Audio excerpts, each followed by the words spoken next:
Greetings and welcome along to the New Zealand Tech Podcast. I'm your host, Paul Spain, and today Stephen Phillips back in the studio. Welcome, Stephen. How are you? Very good. Looking forward to the new decade. Yes, very, very exciting. Now, this is really our kickoff for the year for the New Zealand Tech Podcast. So, thank you for joining the show. Maybe you can remind listeners where you fit into this big wide world of tech here in New Zealand. Yeah, I work in the software industry, working for Sumo Logic.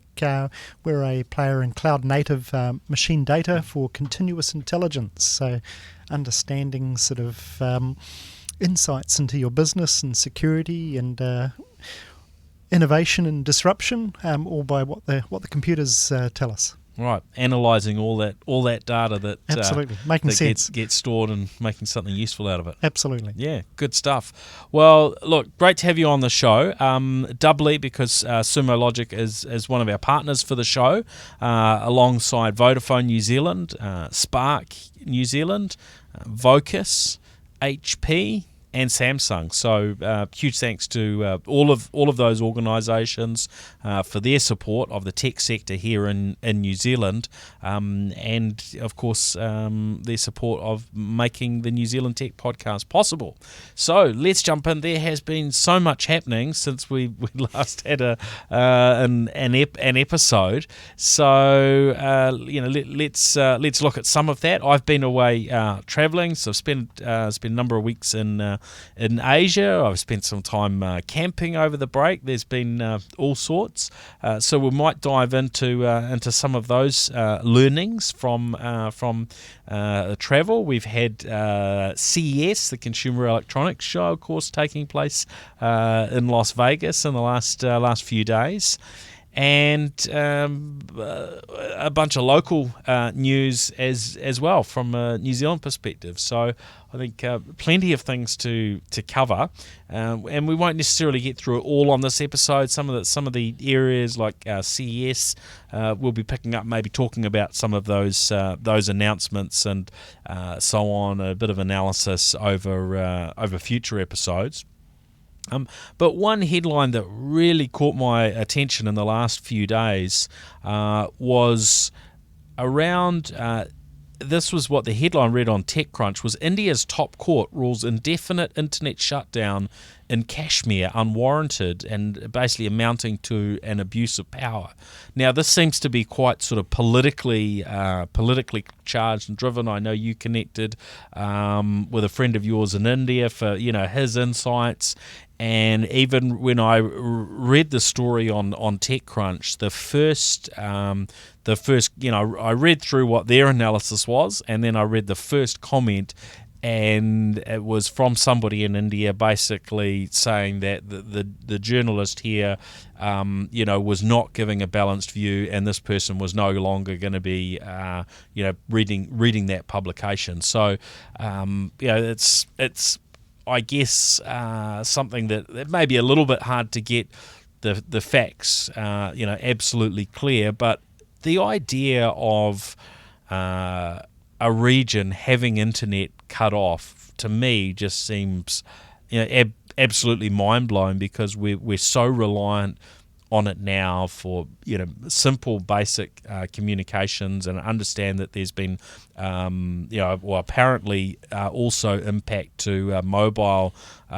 communications as well. So imagining a scenario where you can't make a mobile call, maybe you can't text message, you can't run your business, or let's say all your your data and stuff is in the cloud, your accounting systems, if you're a retailer and you've got a point of sale system. I mean, what isn't connected to the internet now?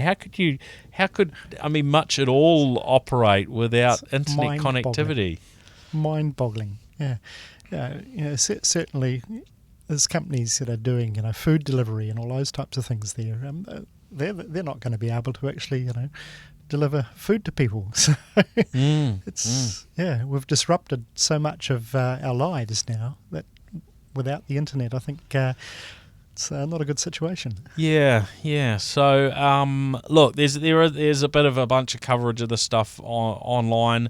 I'm still trying to get my head around, exactly what is the right and balanced and fair coverage online, but just the whole concept of it, to me is really, really, shocking. And from the bit I read, if the facts were correct, it's certainly pleasing that the top court in India is saying, hey, this isn't something that a government can choose to do.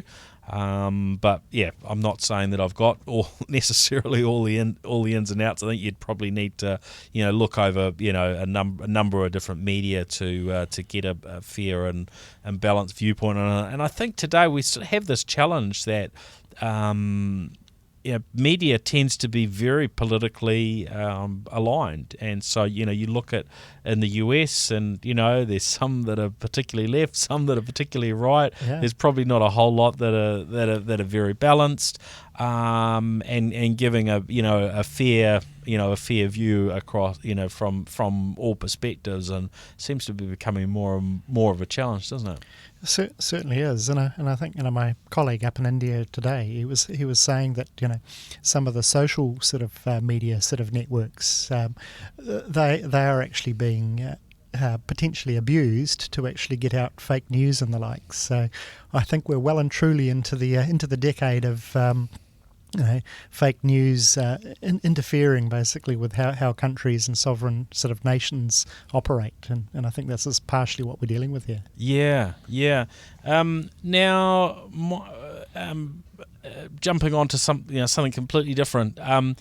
Microsoft Cortana has been in the news now. We heard that Microsoft are sort of going through a bit of a change with Cortana. Of course, Cortana itself as the voice assistant. After many years of wondering when are Microsoft going to fully launch this assistant in New Zealand. They seem to be caught like they have done in some other areas of their business where they've got that area catered to in the US, but they've sort of forgotten about the rest of the world for whatever reasons. But it always creates and look, I've criticised Google for this sort of thing in the past as well, where a big global company picks some markets and leaves other markets like New Zealand out in the cold. And look, we don't necessarily want to use all the technologies, but there's somebody that wants to use, product X from Google that's maybe not available. Somebody wants to use something from Microsoft that's not available, and you feel like, hey, is it right that we should be, the poor cousins down here in New Zealand, we should have access to all technology? And of course, there are other countries where English isn't the primary language, and they maybe get left even further behind in some regards. But this was not what the reason that Cortana was in the news. I mean, there has been in some of the tech media sort of some of this coverage around Microsoft actually shutting down Cortana and changing what's available. I've got actually a Cortana speaker in my office from Harman Kardon, because we often tended to, for the podcast, try out technologies maybe aren't available in New Zealand. There's been media coverage around that breaking and not working for some people. But the big news was around just how Microsoft were dealing with some of the audio from Cortana and also Skype audio. And this, if all the reports are accurate, doesn't reflect particularly well on Microsoft. And look, I was with Microsoft in their new centre in Singapore in December, and actually I shared a post on LinkedIn around how they were starting to roll out the option for staff, instead of using the traditional swipe card to get into parts of a building or into the building itself, offering the option of facial recognition. Now, there's a whole sort of can of worms once you start dealing with that sort of information. But from the way I was viewing my view of it was, well, Microsoft are doing this in a pretty sort of thoughtful manner in which they've moved into their usage of biometric data. So basically, it's really on an opt-in basis. And you don't have a big camera that's capturing, everybody walking into a premise. You've got to turn and face this thing and so on. So some people were saying, oh, it's not as easy as it should have been. You should just walk up and it automatically detects you and you walk in. And I actually thought, well, actually their approach is much more in line with thinking about how important your biometric data is, and keeping that private, and so that there are a bunch of systems around how they keep the data and how it gets stored and so on. And it was like, hey, this is really, really thoughtful. I like what they've done. Now that's in comparison with a story that was in the media in New Zealand, where an employee of a firm basically was told, as we're all staff, that, hey, we're moving to a new biometric system. That's how timesheets are going to be kept. And he said, well, look, actually, no, I don't want to participate in that. I'm not comfortable, with the information you've shared around what you're going to do with my biometric data, how it's going to be stored and secured. So the Microsoft approach being opt-in and, well thought out, hey, that sounded pretty reasonable to me. If you're going to roll out this technology, that you don't just do it carte blanche as per the New Zealand example. But with this scenario around Skype audio at least, and it's possible there's been some sort of a crossover between Cortana, which is their voice assistant, and the Skype information. So I'm not sure if what we heard released has been confirmed as being both from Skype and Cortana. But basically the story that broke through The Guardian was that this former contractor in China was basically getting sent audio recordings from Skype, and was I think transcribing them basically, and was being sent all this stuff, and not in a particularly secure way. The message was that staff were, it was suggested, hey, yeah, you can all, a bunch of people should use the same username and password to access this because it's easier. And then at some point in time, he had been office based. They're like, oh no, you can do this from a browser from home. And there didn't seem to be a VPN wrapped around it, and basically, if some, his point was, if somebody had passed on this username and password, they could have been off downloading people's voice information and audio information. So yeah, quite right now. Microsoft have responded to that, and I was sent some information today. Their comments were reasonably high level, but they did make the point: we'll review short snippets of de-identified voice data from a small percentage of customers to help improve voice-enabled features. And we sometimes engage partner companies in this work. They also said, we've always disclosed this to companies and operate to the highest privacy standards set out in laws like Europe's GDPR. This past summer, we carefully reviewed both the process we use and the communications with customers. As a result, we've updated our privacy statement to be more clear about this work, and since then we've moved these reviews to secure facilities in a small number of countries. Now, reading between the lines there, when you say we've moved these reviews to secure facilities, that to me says that they weren't very secure before.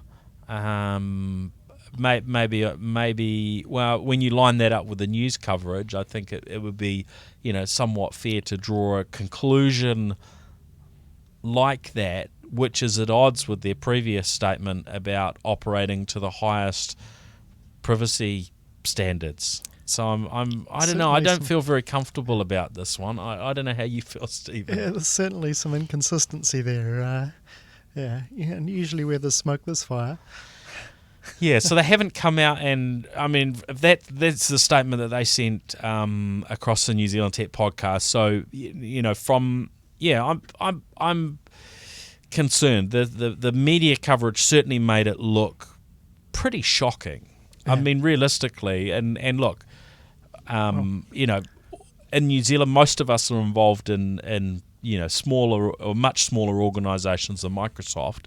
But I would imagine most listeners to this podcast would understand that you don't send out, even small chunks of people's private conversations, in a manner where a password could be leaked and then something could be downloaded by, a random, person. It just sounds really, really shocking. So, well, I think the GDPR police will be looking for another high-profile target, and maybe that'll happen out of this. We will see. So, I mean, obviously, this is a report that one person said something. We don't know. We don't really know all the facts. I imagine there's going to have to be a whole lot more that comes out of this over time. But as I say, it's sort of comparing this to this facial recognition situation that Microsoft have been offering in a couple of locations, including in Singapore. I mean, just seems really at odds, and it's really hard to get my head around what's reported with what we know about modern organisations, and especially a company like Microsoft that I mean they understand you can't just fall foul of these sort of regulations. I don't know. It's just really the whole thing is quite head scratching, but also the reality is in organisations there are times where I think probably in every organisation where someone looks for a shortcut to do something, and this looks like a pretty big shortcut to me. Well, it reminds me of the Ring situation last year with the colluding with the police around the Ring doorbell type stuff. Same issues with facial recognition. There was actually a chunk of media coverage around the December timeframe to do with that, and so I looked into that because we've reviewed and talked about the Ring doorbells and their cameras and so on the show, and so I looked into that for them. There's Arlo, which is one of the other biggest players, and we'll talk about Arlo on an upcoming show. I'm sort of looking to do a bit of a comparison across the different products in the market because they just keep changing. They do. And multi-factor authentication hasn't been forced, and the recent media coverage has certainly forced or has helped Ring decide to be very forceful now about making sure you've got multi-factor authentication on your accounts. I see Arlo have enabled or made multi-factor authentication an option, but only in the last sort of I think 6 to 9 months or so. So there has been this just general very relaxed nature about how varying technology companies treat what is really something that should be kept pretty locked down and confidential. And so you've got these cases, and I think this is partly where the coverage of Ring was, where people were saying, well, someone's speaking to me through my, Ring camera or Ring, doorbell, because their accounts detail, their username and password maybe got compromised through a, password hack of another system, but they use the same password possibly. There were some people that disputed that could be possible, but yeah, I mean, we've seen that over years and years, haven't we? That people having cameras inside their home on so many occasions. We've seen people getting access to that stuff, and then I think with Ring, they've been making some footage available to police without the disclosure maybe being quite what it should. So they seem to worked to address that, and then maybe they're going one or two steps sort of further forward now. So I think Ring have had probably enough bad coverage around this. I would imagine, if they're not already, that they'll probably be a bit of a leader when it comes to privacy going forward. I certainly would hope so. So I mean, this is going to be an interesting one to follow on that front. But I guess. Yeah, sometimes we need people to be made examples of before the standard sort of steps up for others, and in the same way. You look at so many risk type things when it comes to technology. It's not till you either hear somebody else's story or you get impacted yourself that you maybe really take things seriously. And backups was one of those common things in the early days where people, I'll get around to backing that up. This technology seems to be pretty reliable. I'll be okay. And then somebody loses some data, and suddenly there's a proper backup policy in place at that organisation. Yeah, because all of their send it up to the cloud's also been encrypted with the latest sort of cryptojacking. So Yes. Well, and there was company in the media in recent days on that front. Travelex. Now, speaking of things that are quite shocking, this story is pretty mind blowing. I mean, you're talking about a really sizable global entity, Travelex, who handle foreign exchange, all around the world. Working with all sorts of numerous banks globally, and they basically got hit with an incident where their systems were compromised, and they're basically getting a ransom in place for. In the direction of about 9 million New Zealand dollars was asked to restore their systems, and this looks to be part of this newer wave we're starting to see in ransomware, where the ransomers sort of give a deadline and say, well, if you don't pay by this time, we're going to double the fee. That certainly is, as part of what we're seeing starting to happen. So it puts, whereas in the past we've heard and been aware of it being the other way around. They'll ask for a big amount in some cases. No, we're not paying that much, and then they might, slowly bring it down over time till it's tempting. But this way of putting it up, creates a much bigger pressure on an organisation. And here we are. The original incident that shut down Travelex was around, I think, the 30th of December. Here we are, mid-January, and they're not fully, they're not fully back online. Their websites have got messages on them, saying they're offline.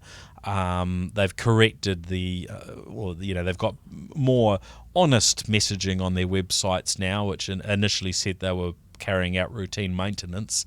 But websites down, and I mean, I would think at their scale, put all the risks and so on aside. But this is one of those. I would hope, minority of situations where them paying out the attack may well have cost them a lot less than trying to address it. $9 million versus a global entity whose brand is maybe pretty much out the window now. You can imagine this is the sort of thing that would shut down the business permanently. Yeah, well, the actors in this case basically do their research. They look at their company's basically annual reports. They see how much free cash they've got. They know exactly how much money they can get out, and they can understand if they disrupt there's ROI there. They know exactly what to ask for. They're very, very, very smart. Yeah. Oh, it's shocking. If you go to travelx.co.nz, you'll see the messaging. It says, "We're sorry, but our online travel money service isn't available right now. This is a result of a software virus." And it tells you about their precautionary measures of taking their systems offline to prevent the spread of the virus further across the network.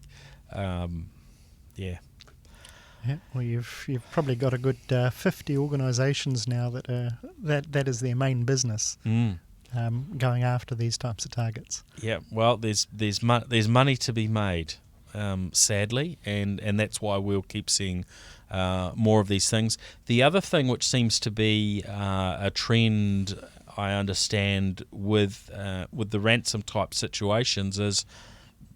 And I mean, I've certainly talked to customers about this being a possibility in years gone by, but now we're starting to see it where they will say, look, you pay up or we're going to take your confidential data and actually, publish it online. So traditionally with ransomware, it's just like, look, access we've removed. You've no longer got access to your data. We will give it, we will restore these encrypted files if you pay us. Now it's like, well, sure, you can not pay us and recover your backups and get your data back, but we've taken some copies and we will put that stuff online and embarrass you and cause whatever other impact. And of course there was, I think it was British Airways that got into trouble and hundreds of millions of dollars in EU fines. So this stuff is not necessarily getting any nicer for organisations that don't manage to protect themselves. Yeah, it sort of certainly makes you think that one of the key things to protect yourselves is actually having everything encrypted all of the time. And I've certainly on the Cyberwire in the last week, we're now starting to see a new class basically of security control tools and protective tools that will allow you to actually have all of your data encrypted the whole time. So even if the bad guys get to the data, they can't use the data. They can't really do anything with it. Yeah. So there's a company called Unveil that's sort of just starting to get into funding rounds at the moment that's starting to do that. I think it's going to be one to watch. You would expect that would just have to become the norm now. It's too risky to do anything else, right? Yeah, but I think it's not going to really sort of get too many legs though until it's really a service available from the public cloud providers, so from the likes of Amazon, Google, Microsoft. Yeah, agreed. Now, there's so many things to talk about, Stephen. A couple of just quick things that I picked up in my travels, and I may well share more in the future, but. Uber has disappeared, reasonably largely in Asia, where they did deals. They did the deal with Didi in China, which meant that basically Didi replaced Uber and took on their business there, and then in other parts of Asia, it was their competitor Grab. Who've taken over. So I first noticed that when I landed in Singapore and ended up needing to catch some transport into the city. And I was sort of aware of it, but I could never quite remember exactly which country did and didn't have it, because Uber is still in operation in Taiwan, for instance. But anyway, Singapore and Philippines, the Uber has gone, and I was in those two countries, and so I was able to test out Grab more extensively than I had done previously. And One area where they were able to really gain some traction when they were competing with Uber was the fact that they weren't just trying to cookie cut exactly the same service and drop it into all the Asian countries. In the Philippines, a lot of people didn't have a credit card, so there was no way they could use Uber anyway. So Grab had this ability to pay with cash. And then they've extended that in a whole lot of areas. They do food deliveries and so on, but you can actually pay people via Grab as well. And how do you build up some money in your Grab account if you don't have a credit card? Well, your Uber food delivery person or driver, you can give your cash to them and they become like a bank teller and top up your account. It's almost like Africa had something similar to that, and instead of it being cash or credit cards, you were trading basically in minutes, basically through your mobile provider. Yes, I heard of that. Yeah, interesting situations for different markets. So really interesting. Now, the bit that blew my mind about Philippines and not another thing, and just I guess shocked. I was a little bit shocked because I've been to Philippines before. The traffic wasn't that bad last time.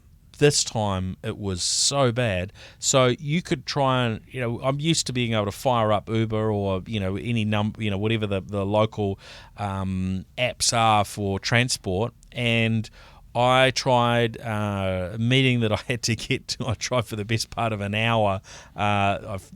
Select my destination in the app, and then it would come back, a period later and say, "Sorry, we weren't able to get you a ride." So this one get together I was trying to have. I ended up with two other people in other parts of Manila that all three of us were trying to get a ride for me, and eventually one of them did, and then just after they managed to get a ride, the other one did as well. So we ended up going from hadn't been able to find a car for an hour to two cars were available to come and pick me up, and then once you got in the traffic. Basically the complete lack of sort of motorway infrastructure. So if you think of how bad traffic gets in the worst parts of Auckland, Wellington, Christchurch, and anywhere else in New Zealand, it was just so much worse. And it was added to by there were a whole lot of complicating factors with Christmas and holidays, and then it was also there's sort of standard dates in the month where everybody gets paid. So payday becomes just a peak period for all the retailers because it's all quite consistent over there.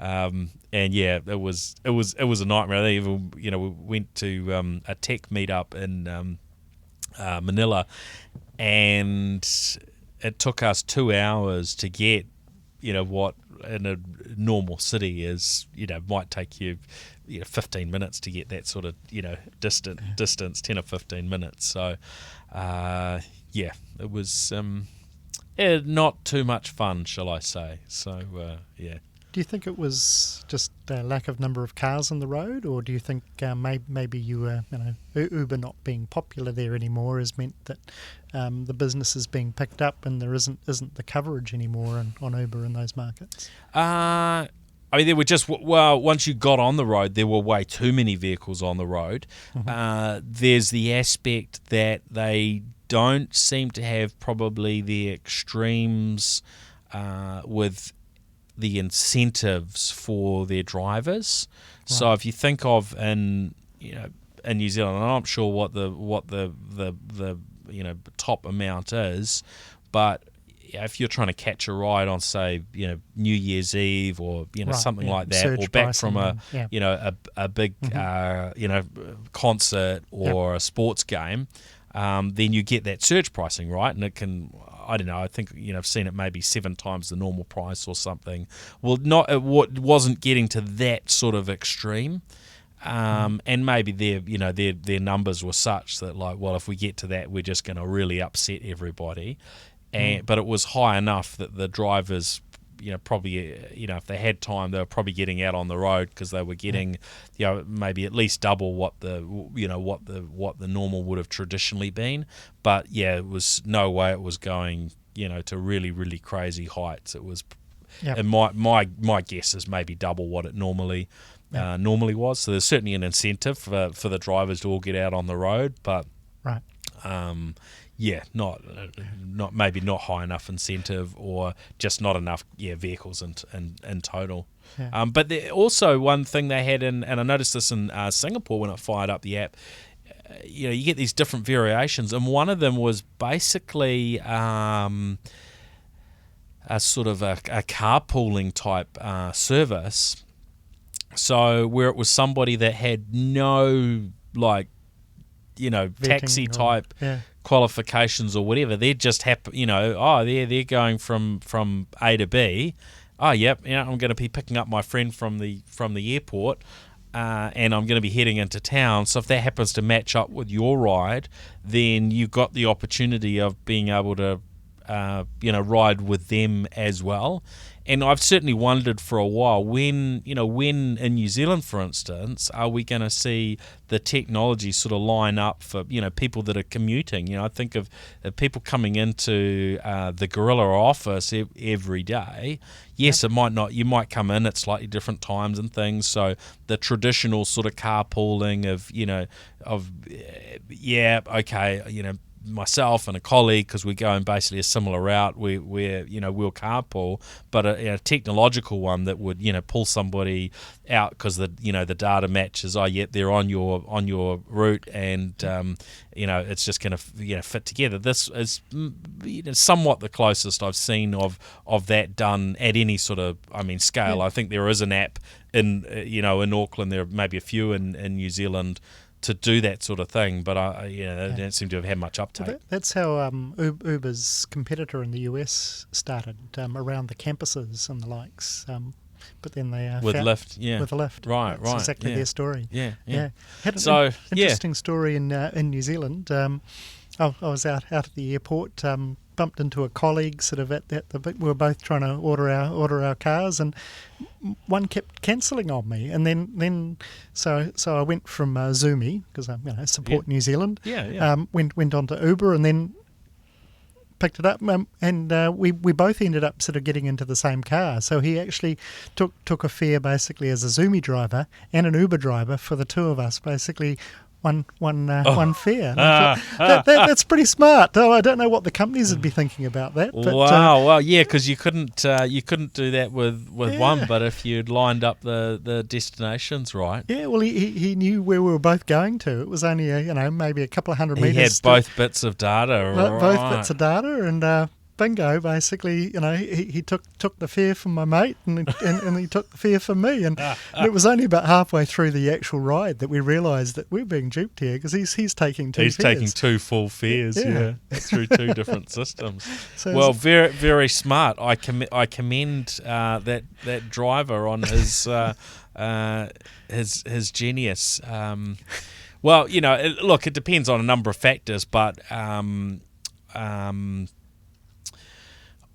we had somebody in the studio here a few weeks ago who, when there was a reference to Uber, he said, "Shame on you! You should never use these ride-sharing apps because they're not paying enough money to the drivers." Now, I often talk to the drivers. I haven't had that sort of feedback as the sort of overwhelming feedback. I've definitely come across people like, well, I'd like to get more, and we're using Ola more because we get we earn a little bit more, and so on, and have people like, well, actually it's really good because it just fits in when it suits me, and supplements income. But certainly, I'm in support of the concept, but people need to be paid fairly, and if that's a solution that helps someone earn a little bit more and it doesn't rip off the passengers too much. But I have been in that situation in Miami, actually, in the US, where that happened, but it was with a cabbie, and they were basically trying to charge both of us a full fare, and the cab fares were nothing like Uber fares. It was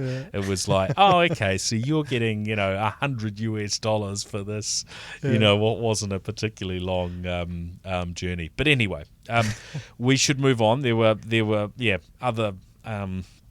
other things to talk about this week, and I guess CES, Consumer Electronics Show, is the big thing. The first sort of full week of January every year in Las Vegas. And I've tended to go maybe, since the New Zealand Tech Podcast has been running, probably about one in every 2 years, and it's absolutely crazy place to be, because you've got over 150,000 people converged on the Las Vegas Convention Center and spread across all these hotels. It's just it's absolute mayhem. And look, I went the last 2 years, so I decided this year, no, it's middle of summer in New Zealand. I'm going to be doing things with the family, and then keeping a track on what's happening online. And in some ways, you think of the number of hours that you put in, walking around and getting to stuff there.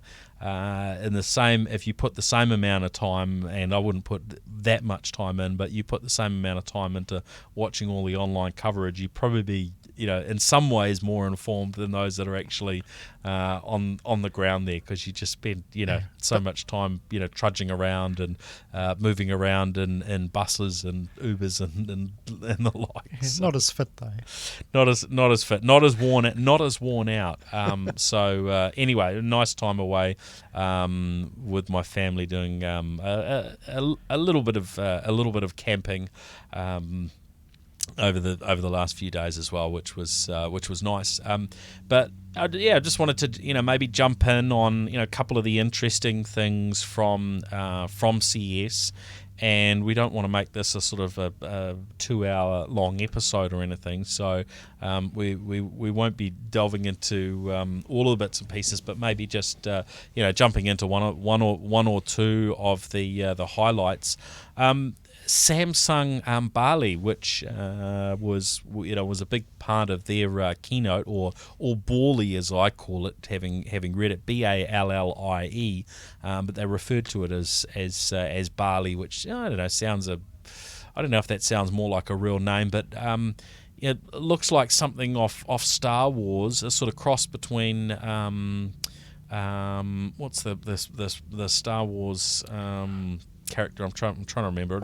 Can't remember. It'll come back to me. But basically this ball that rolls along, that's got Samsung digital assistant built into it. It's got a camera, and I mean, it just looks like a whole lot of fun. And one of the use cases they showed off was you leave this thing in your house, and it can follow you around the house, and so be that I guess a equivalent of a Google Home or Amazon Alexa assistant. This is Samsung, so Samsung Bixby assistant technology, but they can actually follow you around the house rather than having the smart speakers set up. And it looks about the size of a sort of a ball that you could hold in your hand. I'm told around the size of a chunky grapefruit. I think I read in one reference, maybe that was in Gadget, and that one of the use cases was to have it sort of keep your pets occupied and entertained during the day while you're out of the house. Now I don't know how well that would work, but it looked absolutely fascinating. And BB-8 was what we were looking for from Star Wars. Hope BB-8's actually sort of impervious to sort of canine teeth. Yeah. Yes. Well, that was certainly one of the risks. If the more ball-like it is, the more risk you've got that the dog actually tries to pick it up and return it to its owner, or do whatever. But boy, look, looks like a bit of fun. And look, even if it's not something that ends up having mainstream adoption, I'm really interested in kind of what's next in robotics, particularly sort of stuff in the in the home. For so many years, we've been sold this sort of dream of the universal robot that can run around our house and pick up dishes and tidy up and do the sweeping and this and that. We still seem to be caught with the single use robotics. We've still got the same dishwasher robot, maybe the 2-drawer set from Fisher and Paykel locally, or what have you. We've got these simple robots that can do one function. This it looks like something that will be somewhat affordable and able to at least get around the house, even though it's not going to be able to physically do a whole lot. But I don't know, it just seems like we've been waiting a long time. The cost of consumer technology is coming down, but we haven't seen anything universal. So I don't know, another step in the right direction. Yeah, I think it is. So it'll probably tie into the whole Samsung smart things sort of ecosystem. So, yes, yeah, you'd imagine so. In fact, their demo videos showed an example of a dog knocking some cereal, I think, off a table, and then the barley or an automation being set up, or maybe they didn't show the video bit where it was actually the owner was seeing the footage of there's an accident happen and triggering it, but then a way to trigger off the robotic vacuum cleaner, which of course Samsung themselves offer, and having that come along and tidy up the mess. Yeah, well, you could have talking to your phone sort of through Bixby, saying hey, the guy for actually delivering the things at the door, basically go and open the door for him. And Samsung Smart Things has got quite an ecosystem and all there, and look, that's the dots have definitely started to be joined up. It still seems with these different gadgets that you can tie together, that you've got to be reasonably geeky and willing to sit down and spend a bit of time to actually get them, doing the sorts of things that you would want, right? Like, whatever it is. Yes, you can have, smart things to smart garage door openers and all sorts of bits and pieces, but it's still quite a niche usage, isn't it? But you've got a bit set up in your home. What sort of gadgetry have you got? Yeah, we do. I've got vacuums and a whole lot of bio type stuff to sort of measure how things are going, and gaming, Google Homes, all of these things. I'm experimenting with all of it. But Samsung creates terabytes of data a day from all of these things, and we're helping them to actually measure the effectiveness of the execution of these tasks. Oh, right. What is the what is the success rate, basically? Why are they failing when they do fail, so that we can actually put that back into the actual loop, so that they can make it actually more effective going forward. So, Samsung, great partner of Sumo Logic. Oh, nice. Oh, good plug there for two of our show partners. Very nicely squeezed in there, Stephen. Now. Yeah. Oh, look. So many things from CES. Cars. I think.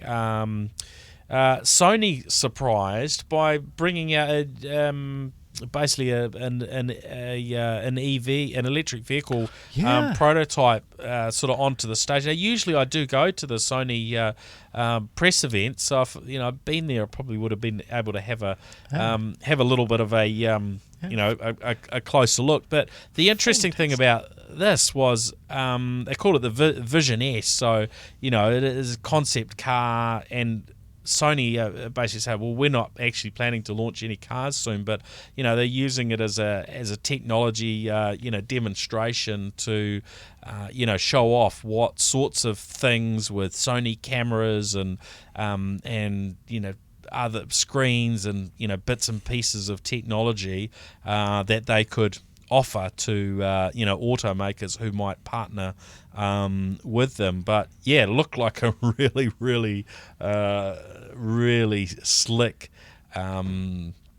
vehicle and EV, and you're thinking, well, I wish actually they were bringing this to market. But I guess it just triggers so many thoughts. If Sony can actually pull together an electric vehicle design that looks basically complete, just to demonstrate what they could offer And to this is actually a automakers. drivable, on-the-road vehicle. It's not just like a one-time prototype. That's right. It's fantastic. I mean, it just it says it says a whole a whole lot to me around just where vehicles are developing. I guess over the last few weeks we've also seen the share price of Tesla skyrocket to where it really it's dwarfing the other US manufacturers, automakers. And I guess I see sort of a correlation there between the impact Apple had on the mobile phone market, and where they've ended up in terms of profitability, and what the potential is for Tesla, and of course even over these last few weeks since the last sort of episode that I recorded in December.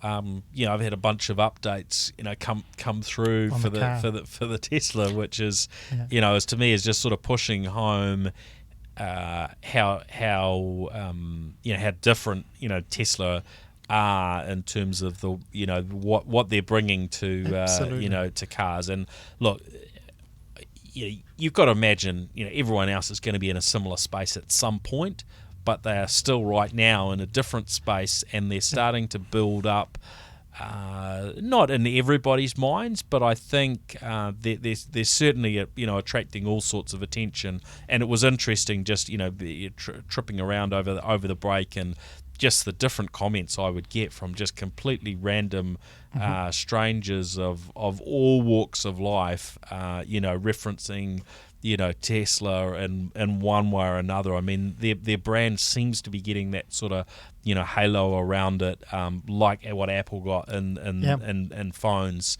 And I don't know. There's some good and there's some bad to that, because and at the moment they've got such a tiny market share in New Zealand and globally that I don't think there's any issues, but. I actually don't. I wouldn't want them to do too well. Put it that way. Yeah, I think Tesla's unique at the moment is they've got the vertical integration sort of all the way basically from the UX experience and the software down through the whole the hardware platform. The only thing that's sort of really outside of that is Panasonic's sort of agreement around the provision of the batteries, and that starts going over time, as well as the Maxell technology starts coming in. That they've acquired. So what Sony's trying to do here is very, very smart. They're trying to actually partner up with the other players like your Porsches, your Volkswagen groups, and all those types of things, to say, here's an opportunity for you to actually have a full top to bottom vertical integration capability. We've got all these pieces. We've got the image sensors. I saw reference to solid state LiDAR technology, the varying batteries, sensors, the cameras, the software, all of those pieces. And that's what those traditional car manufacturers lack. But if they can actually put these together, like Porsche plus basically the vertical stack on top of it, they've also got the same sort of vertical integration stack that the likes of Tesla is actually taking advantage of it. When you look at it, they're used to buying in all these different pieces. Somebody provides the entertainment system, somebody provides this and that and so on, and you can't just push an update across all of it, because that's a different vendor that does that piece. And so this is an aggregation play for them, big time. Well, I wish them all the best. I've got to say, they did a great job with that demonstration anyway. And if they had one of those cars down here, or if there was any way to try it out, I'd be giving it a spin. In fact, it's got these big screens in the behind the front seats for passengers, which we've seen we've seen that sort of thing in years gone by. But that's been one of the questions. People, is there screens in the back? And, what did you think of the design? Tesla? I thought the design was pretty special as well. It sort of looked quite Porsche sort of like in Yeah, its yeah, design there was sort of language. definitely some Porsche-esque elements to it, and some other bits that were a bit sort of Tesla-like. It was kind of it was a bit of a mix, but they did a pretty slick job, I gotta say. So I can. I definitely give them points for it. Like the Tesla Model 3 is a nice sort of glass ceiling as well. There's a whole bunch of nice elements, and that's without having even got to see it in person, just on some of the media coverage around it. So very very cool. Now these are just two pieces of CES. There was the Segway 9bot, I guess, sort of prototype of a coming wheelchair. I guess you could sort of a very smart wheelchair on two wheels, so really drawing on that thing that the Segway brand was known for. And of course Segway got their brand got acquired by the Chinese company 9bot, but this egg-shaped sort of ride-on scooter come wheelchair type device, which I think is is still a little way off, but I think they're talking around 35 to 40 kilometre an hour, potential top speed. Pretty good. Is pretty impressive, and this is real. It's real. A bunch of journos, until one of them crashed it, because you control it. Unlike the traditional Segway, where you'd have the handlebars and you'd be able to lean and stuff to control your movement. You control it with a joystick. And one of the journalists that was trying it out, I guess it was still at sort of somewhat prototype stage, managed to break the joystick on it, and so went careering into a wall. And the LiDAR didn't kick in and sort of put the braking on. So they I think they might have had to stop the rides after that. But the S Pod it's called, but looks quite futuristic. I've got to say. So, I'm going to have to look into that one. I looked at a bike video sort of on YouTube a while ago that had something similar to that, but then at the end I found it was actually released on the 1st of April and it wasn't real yet. Oh, so that's why I asked. Right. No, fair enough. Those were just three. We had news of Sonos kicking off a court case with Google around home speakers and patents and things like that. It sounds like they've lost some, they've run out of patience with trying to get maybe quite the right results out of Google and Amazon. I think they want their speakers, which they're able to run with, or they support Amazon Alexa and Google Home, but for someone just to be able to say, hey Google, or hey Alexa, and have those sort of concurrently both listening, and they haven't been able to. They've been sort of blocked by that, and I think that they felt that their patents have been getting stomped on a bit, so they've taken Google to court, which is quite an undertaking. So that'll be an interesting one to follow. But a whole lot more gadgets and vertical takeoff and landing vehicles and cars and so on shown off at CES. But before we finish up today, there were a couple of bits that I wanted to also mention New Zealand wise.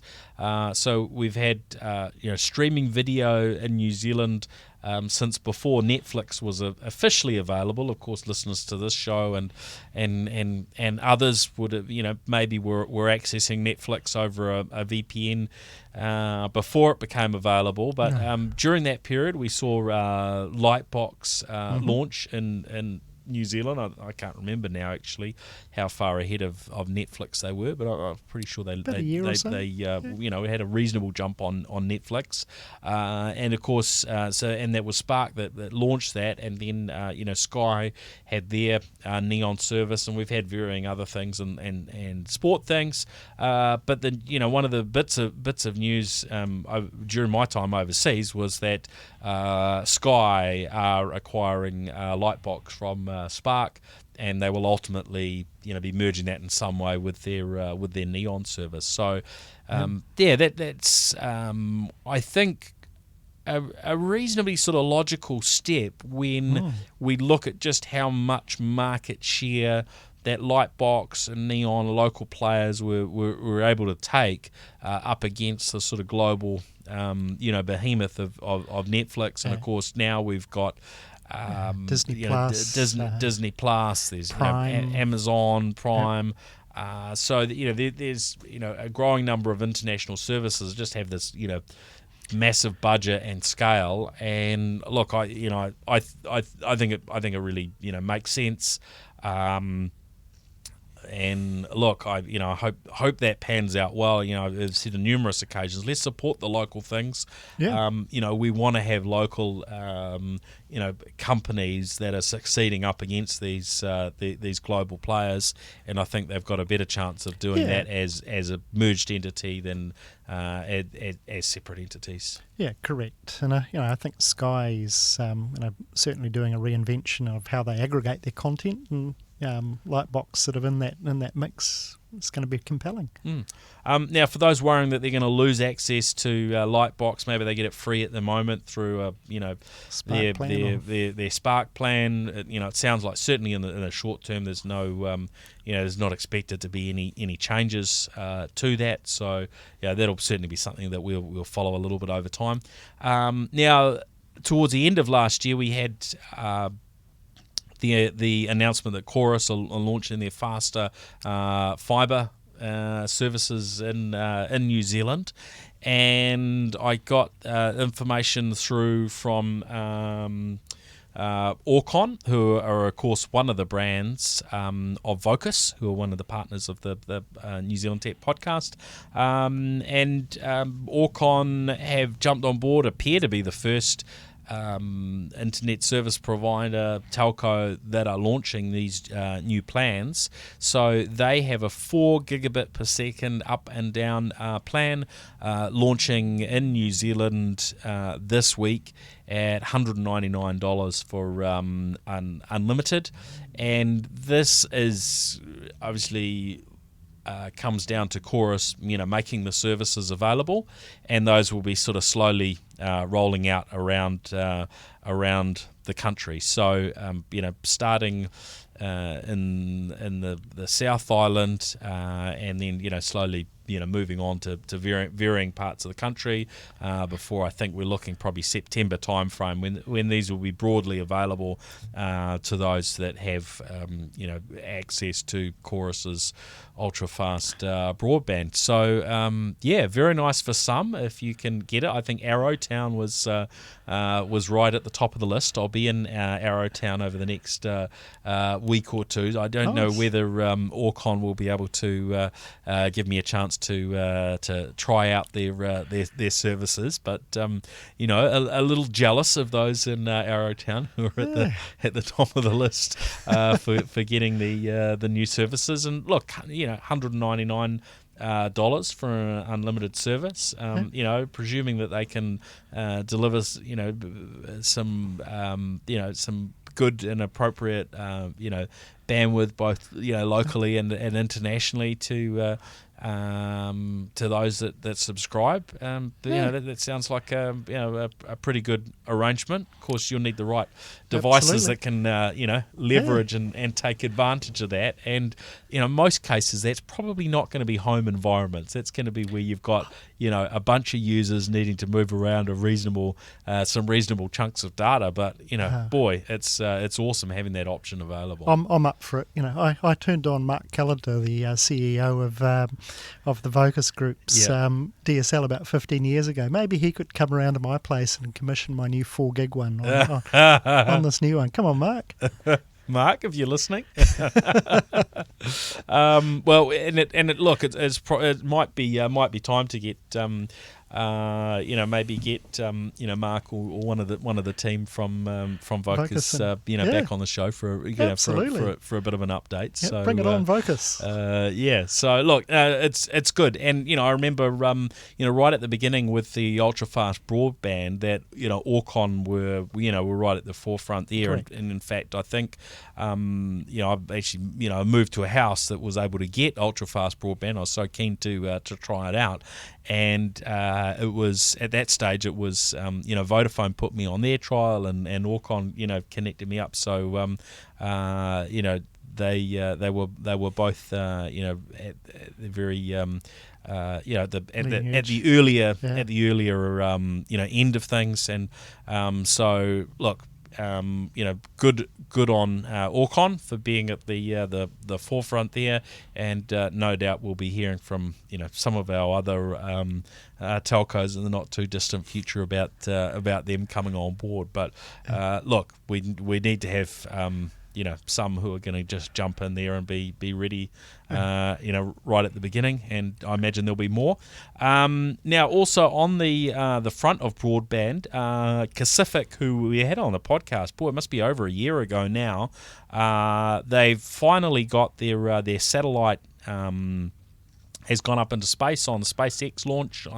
Was December 16, and services will be start becoming available in New Zealand over the next few weeks, early February, I hear, and we'll be getting full details of their plans, and so we'll be talking about that a little bit more, I think, on a future episode. But they've got a sort of a residential plan there, which would be relevant to any scenario where you maybe don't have any other good connectivity options that are sort of VDSL type speeds, but it will cover.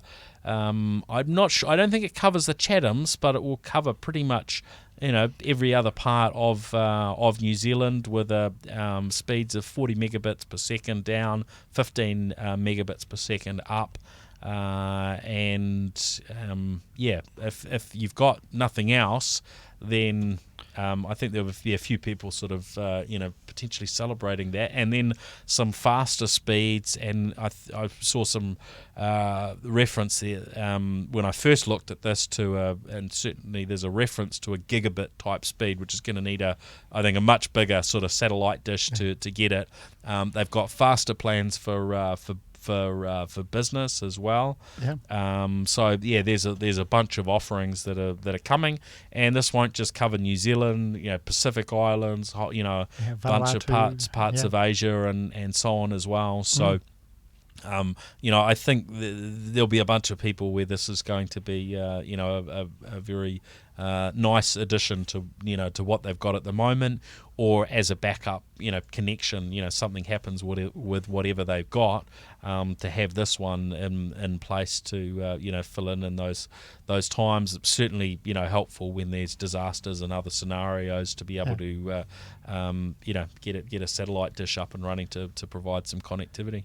Yeah, the fixed wireless sort of plans sort of really top out at around 120 gigs. So having unlimited at those sort of speeds for people doing streaming like Twitch and stuff like that, absolutely perfect. So I know some customers. Oh yes, that's good. That's good. Well, Spark, I think announced last year up to 600. 600 gigabyte, not unlimited plans, but 600 gigs, but that's not available everywhere across their LTE network. Of course, we're starting to see 5G now come on board as well. So look, good for us to have lots of options and a bit more competition. So we'll certainly be looking to fill in a few more gaps on that, and hopefully to put the Pacific through its paces as we see some internet service providers jump on board with them and plans start to become available. Nice. Good. Well, thank you everybody for listening in. This has been a bit of a mega episode, and there's still lots more to to talk about over the weeks ahead. I'm going to be on the road around different parts of New Zealand over the next fortnight. Be putting the Tesla Model 3 sort of through its paces on a longer journey. So that will be a bit of fun and interesting just to see how our charging networks cater to doing some longer time on the road with an electric vehicle. There should be some interesting episodes coming up over the next few weeks. So thanks everyone for listening in, and great to have you listening in for 2020. And look, thank you again to our wonderful partners that are supporting the show: Samsung, HP, Vocus, Spark, Vodafone, and of course Sumo Logic. So thanks Stephen for joining the show. Most welcome. And if people are wanting to get in touch, what's the best way to hit you up if Sumo Logic sounds like probably something relevant? Are you on LinkedIn? I'm on LinkedIn. It's probably the best thing. Stephen Phillips, Stephen with a PH, Phillips 2 L's. You'll find me there. My mobile number, every way to get in touch with me is all on LinkedIn. Excellent. Well, thanks everyone for listening in, and we'll catch you on the next episode next week. All right, see ya.